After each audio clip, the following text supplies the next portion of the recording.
Well, I think it's very important the role that Canada has been playing all these years under the I don't know, diktats of America or under the pressures of America or whatever, has been very detrimental to the developing world.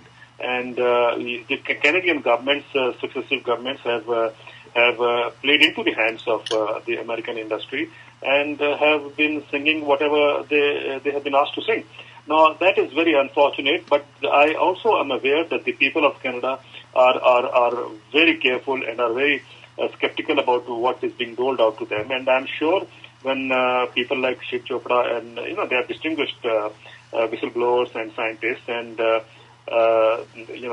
these people, when they go around the country educating or creating more awareness, I think that will really, spread the word that what the governments are up to or what is being told to them is not the right, picture, or that has to be, looked into more deeply, and people must realize how that's going to impact them, sooner or later. Let me tell you one thing, Tony. All these years of trade negotiations that were happening, the Western countries just thought that, they need not to be worried because it's only between developing countries and the rich countries, the developed countries.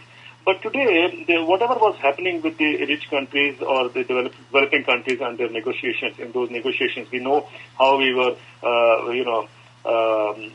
beaten, arm twisted, diplomatically, politically, all those kinds of using trade as a mechanism to arm twist. All those things happened, as a result of which we were developing countries were losing the ground one by one, and the West thought that it will never happen to them, and they are I mean, Western people also, because what the media would tell them would be a different story, so they would believe that. But now, if you look at the transatlantic negotiations that are going into the trade between America and European Union, now people are realizing both ways, both sides, that how detrimental these negotiations are going to be. I was reading a report which tells us that these negotiators, which is in the negotiations that are happening, and these are in secrecy, are now going to the level of saying that corporations should be given a nation status.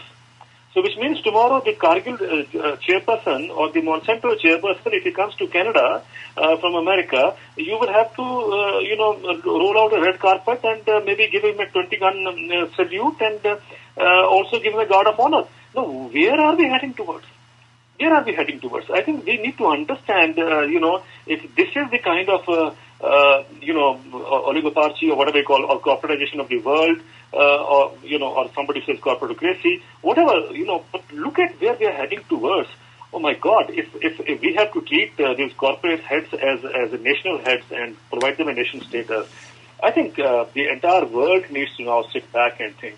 And this is where I suppose what the two friends are going to do, traveling across Canada, is a Herculean task and a remarkable responsibility they have taken on their own shoulders.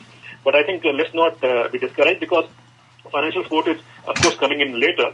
But more important, you will see more and more people will join you. Let's not forget, and I just want to say only one thing, and I've been illustrating this at a number of places. People have asked me very often I've been asked this question, that what kind of handful of you do, pitted against such powerful forces. I've always said, if you have looked into India's history, especially the Indian independence struggle, when Mahatma Gandhi decided to start or to go for salt satyagraha, that shook up the British Empire, his own colleagues were not agreeing with him. And when he started the march, which took about a month to reach the sea side, and he started with about a handful of people. And people thought it would be a failure. His own colleagues in the Congress thought it would be a failure. But as he walked along, the nation joined. And if you know the story, when he picked up the salt, a handful of salt from the Arabian Sea, the British Empire got shaken up. Now, that's the power of people's struggle. So I think what our colleagues are doing in Canada is remarkable, and I think we should draw inspiration from the salt satyagraha. And that will give us tremendous confidence and hope and also energy.